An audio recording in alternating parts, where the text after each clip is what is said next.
Hello বন্ধুরা, good afternoon. দেখো বন্ধুরা, আজকে আবার আমি থালি সাজিয়ে নিয়ে এসেছি তোমাদের মাঝে। একদম সিম্পল সিম্পল খাবারগুলোকে সুন্দরভাবে সাজিয়ে নিয়ে এসেছি। দেখো, প্রথমে তো ভাতটা সুন্দর করে দিয়ে দিলাম, আর সাথে দিলাম একটু শসা। ঘরোয়াভাবে রান্নাগুলো যদি সুন্দরভাবে সাজিয়ে দেয়া যায় না, তাহলে হয়তো যে খায় তারও খুব ভালো লাগে।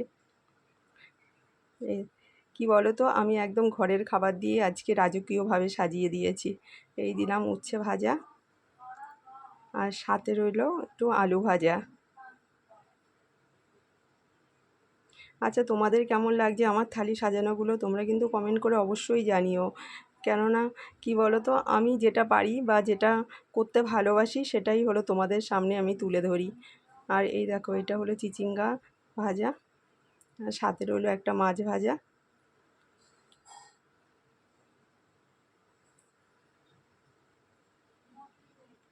আর যে কোনো সবজি জানো তো আমাদের বাড়িতে আনবে, অনেকটা বেশি করে আনে। সেটা হলো একদিনে খাওয়া যায় না, হয়তো পরস্পর দুদিন রান্না হয়ে যায়। আর ডাল দু রকম রয়েছে, একটা হলো আম দিয়ে ডাল, আর একটা হলো কুলেখাড়ার ডাল। আর কুলেখাড়ার ডালটা আমার ছেলে খাবে কি না জানি না, তাই আবার ওর জন্য আলাদাভাবে আমাকে ডাল করতে হলো। যাও, তবুও আমি একটু লুকিয়ে লুকিয়ে খাইয়ে দেওয়ার চেষ্টা করি জানো তো। আর এদিকে দেখো মাছের ঝোল, আলু পটল দিয়ে একটু ঝোল ঝোল করেই করেছি মাছের ঝোল।